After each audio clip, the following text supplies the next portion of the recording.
ನಮಸ್ತೆ ಎಲ್ರಿಗೂ, welcome back to my channel. ನಾನಿವತ್ತು ನಂದಿನಿ ಸ್ಪೆಷಲ್ ಆಗಿರತಕ್ಕಂಥ ಮಿಲ್ಕ್ ಪೇಡನ ಮನೆಯಲ್ಲೇ ಈಸಿಯಾಗಿ ಯಾವ ರೀತಿ ಮಾಡ್ಕೊಳ್ಳೋದಂತ ತೋರಿಸ್ತಿದ್ದೀನಿ. ಮೊದಲಿಗೆ ಒಂದು ಕಡಾಯಿನ ಇಟ್ಕೊಂಡಿದ್ದೀನಿ. ಕಡಾಯಿಗೆ ನಾನು 2 ಲೀಟ್ರ್ನಷ್ಟು ಗಟ್ಟಿ ಹಾಲನ್ನ ತೊಗೊಂಡಿದ್ದೀನಿ. ಇದಕ್ಕೆ ನಾವು ಫುಲ್ ಫ್ಯಾಟ್ ಮಿಲ್ಕ್ ತೊಗೊಂಡ್ರೆ ತುಂಬ ಚೆನ್ನಾಗಿ ಬರುತ್ತೆ, ಬೇಗನೆ ಬರುತ್ತೆ. ಈಗ ಇದನ್ನು ಚೆನ್ನಾಗಿ ಕುದಿಸ್ಕೋಬೇಕು. ಈಗ ಹಾಲನ್ನು ನಾವು ಚೆನ್ನಾಗಿ ಕುದಿಸ್ಕೋಬೇಕಾಗುತ್ತೆ. ನೋಡಿ, ಈಗ ಹಾಲು ಕುದೀತಾ ಇದೆ.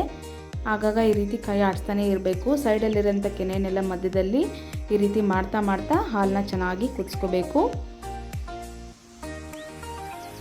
ನೋಡಿ, ಹಾಲನ್ನ ಉಕ್ಸ್ಬಾರ್ದು, ಮತ್ತು ಹಾಲಲ್ಲಿರೋಂಥ ಕೆನೆಲ್ಲ ಹೊರಗಡೆ ಬಂದುಬಿಡುತ್ತೆ. ಆದ್ದರಿಂದ ಆದಷ್ಟು ಹುಷಾರಾಗಿ ನೋಡಿಕೊಂಡು ಇದನ್ನ ನಾವು ಆಗಾಗ ಮಿಕ್ಸ್ ಮಾಡ್ತಾ ಕುದಿಸ್ಕೊತಾ ಇರಬೇಕಾಗುತ್ತೆ. ನೋಡಿ, ಈಗ ಹಾಲೆಲ್ಲ ಕುದ್ಬಿಟ್ಟು ನಮಗೆ ಅರ್ಧದಷ್ಟು ಆಗಿದೆ. ಇದು ಗಟ್ಟಿಯಾಗಿ ಬರಬೇಕು, ಅಲ್ಲಿ ತನಕ ಕುದಿಸ್ಕೋಬೇಕು. ನೋಡಿ, ಈಗ ಕಾಲು ಭಾಗದಷ್ಟು ಆಗಿದೆ. 2 ಲೀಟ್ರ್ ಹಾಲು ಕಾಲು ಭಾಗದಷ್ಟು ಆಗಿದೆ. ಈಗ ಸ್ವಲ್ಪನೇ ಗಟ್ಟಿ ಆಗ್ತಾ ಬರ್ತಾ ಇದೆ. ನೋಡಿ, ಇದು ಇನ್ನೂ ಗಟ್ಟಿ ಆಗುತ್ತೆ. ಇನ್ನೂ ಸ್ವಲ್ಪ ಹೊತ್ತು ಇದೇ ರೀತಿ ನಾವು ಕೈ ಆಡಿಸ್ತಾ ಕುದಿಸ್ಕೋಬೇಕಾಗತ್ತೆ. ಈಗ ನೋಡಿ, ಈಗ ಸ್ವಲ್ಪ ಗಟ್ಟಿಯಾಗಿದೆ. ಇದು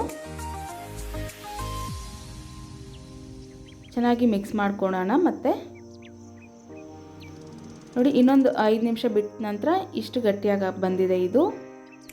ಇಷ್ಟು ಗಟ್ಟಿಯಾಗೋ ತನಕ ನಾವು ಹಾಗೆಯೇ ಮೀಡಿಯಮ್ ಫ್ಲೇಮಲ್ಲಿ ಇಟ್ಕೊಂಡು ಕುದಿಸ್ಕೋಬೇಕಾಗತ್ತೆ ಹಾಲನ್ನು. ಈಗ ನಾನು ಇದಕ್ಕೆ ಸಕ್ಕರೆನ ಹಾಕ್ಕೊಳ್ತಾ ಇದ್ದೀನಿ. ನಾನಿಲ್ಲಿ ಬರೀ ಅರ್ಧ ಕಪ್ನಷ್ಟು ಹಾಕ್ಕೊಂಡಿದ್ದೀನಿ. ನಾವು ಕಡಿಮೆ ಸಿಹಿ ತಿನ್ನೋದ್ರಿಂದ ನಾನು ಕಡಿಮೆ ಹಾಕ್ಕೊಂಡಿದ್ದೀನಿ. ನೀವು ಜಾಸ್ತಿ ತಿನ್ನೋ ಹಾಗಿದ್ದರೆ ಜಾಸ್ತಿನ ಹಾಕ್ಕೋಬೋದು, 1 ಕಪ್ನಷ್ಟು ಕೂಡ. ಈಗ ಇದನ್ನು ಚೆನ್ನಾಗಿ ಸಕ್ಕರೆ ಕರಗೋ ತನಕ ಕುದಿಸ್ಕೋಬೇಕಾಗುತ್ತೆ.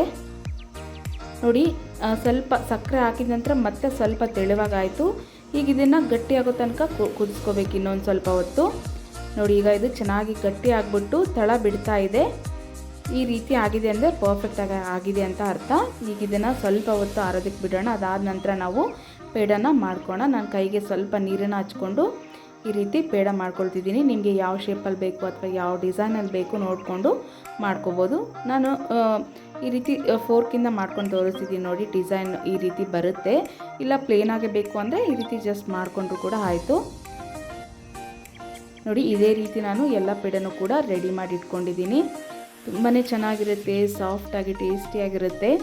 ನೀವು ಕೂಡ ನಿಮ್ಮ ಮನೇಲಿ ಒಂದು ಸರ್ತಿ ಈ ನಂದಿನಿ ಮಿಲ್ಕ್ ಪೇಡನ ಟ್ರೈ ಮಾಡಿ ನೋಡಿ, ಹೇಗೆ ಬಂತು ಅಂತ ನನಗೆ ಕಮೆಂಟ್ಸಲ್ಲಿ ತಿಳಿಸೋದನ್ನು ಮರಿಬೇಡಿ. ಇನ್ನೂ ಯಾರಾದರೂ ನನ್ನ ಚಾನೆಲ್ನ ಸಬ್ಸ್ಕ್ರೈಬ್ ಮಾಡ್ಕೊಂಡಿಲ್ಲ ಅಂದರೆ ಈಗಲೇ ಹೋಗಿ ನನ್ನ ಚಾನೆಲ್ನ ಸಬ್ಸ್ಕ್ರೈಬ್ ಮಾಡ್ಕೊಳ್ಳಿ. ಹಾಗೆ ಬೆಲ್ ಐಕನ್ನ ಕ್ಲಿಕ್ ಮಾಡಿ. Thank you for watching.